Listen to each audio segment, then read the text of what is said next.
Assalomu alaykum hammaga. Bugun xonadonimiz choxona palov qilamiz. 12-aprel 16-yil.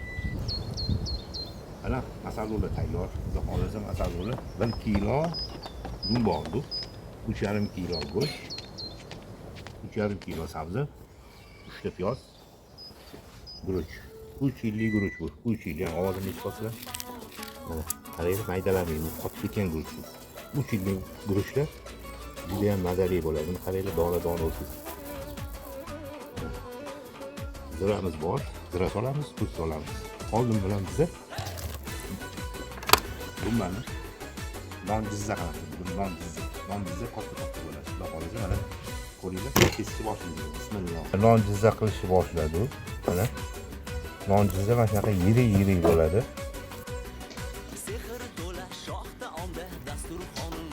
Ana non jizzalarimiz uchun hamma qilib kesib olib, katta yirik qilib kesib oldik. Bular hammasi non jizza bo'ladi. Hali tuzla sepib, eritganimizdan keyin ustiga piyoz tashlab, narsa qilib yesa mazali bo'ladi. Mana go'shtlarni hozir kesma qilamiz. Kesma go'sht. Mana hozir go'shtlarimizni ajratamiz.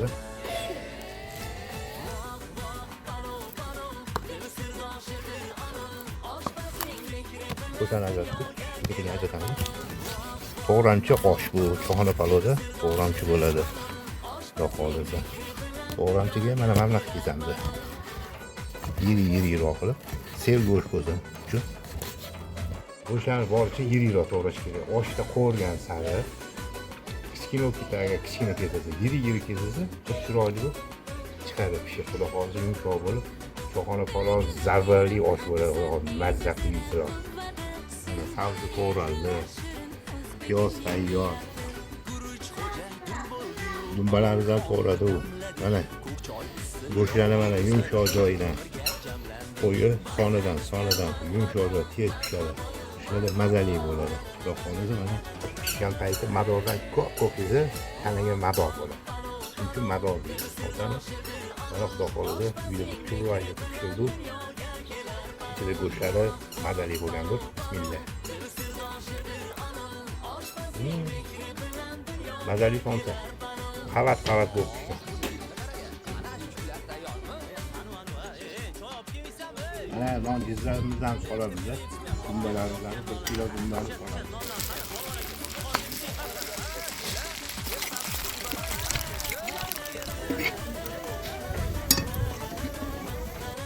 Dizlarimiz yetildi. Oqishroq olamiz dizlarni. Agar dizlarni kuydirib olsangiz, osh ta'mi buziladi. Shuning uchun dizlarni oqishroq qilib olishga harakat qilamiz. Dizlarimiz tayyor, non dizlarimiz. Piyoz sepamiz hozir, ustidan piyoz beramiz. Mana dizlarni piyozimiz hozir. Ana. Tuz sepamiz, tuz.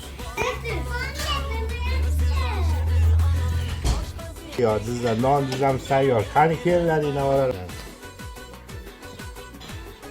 Yog'imiz qizidi. Oldindan ajratilgan suvlar solamiz.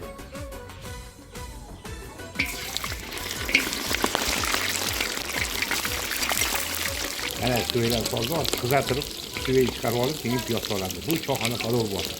Haqiqiy choxona palov. Xudo xolasa mazza qilamiz. Zo'r oshdan zo'ri bo'ladi bugun. Mazza qilamiz. Go'shtlarimiz qizardi, ovuramiz. Yoqqa endi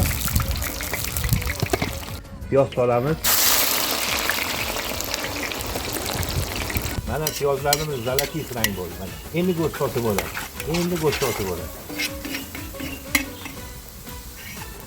Mana ketdi go'shtlar. Go'shtlar ketdi.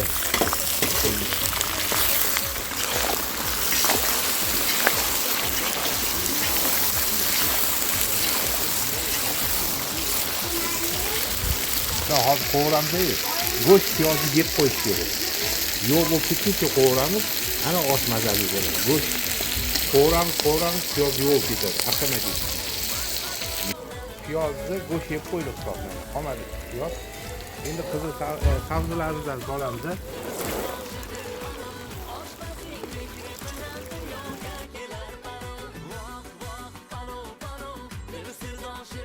Beramiz. Har bir osh kilosiga 15 gramdan 30 gramcha beramiz. Keyin qolganini guruchga beramiz. Tuz, mana.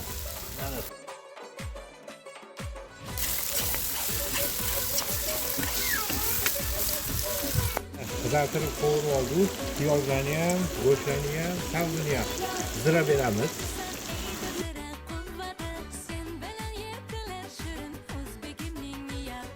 Guruch xo'ja turboydiyu palov xonni damladik.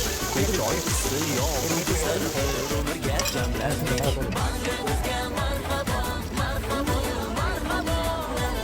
Oshni zimlashni boshladik. Mehmonlar bilan og'ir oshni esdan chiqib ketdi.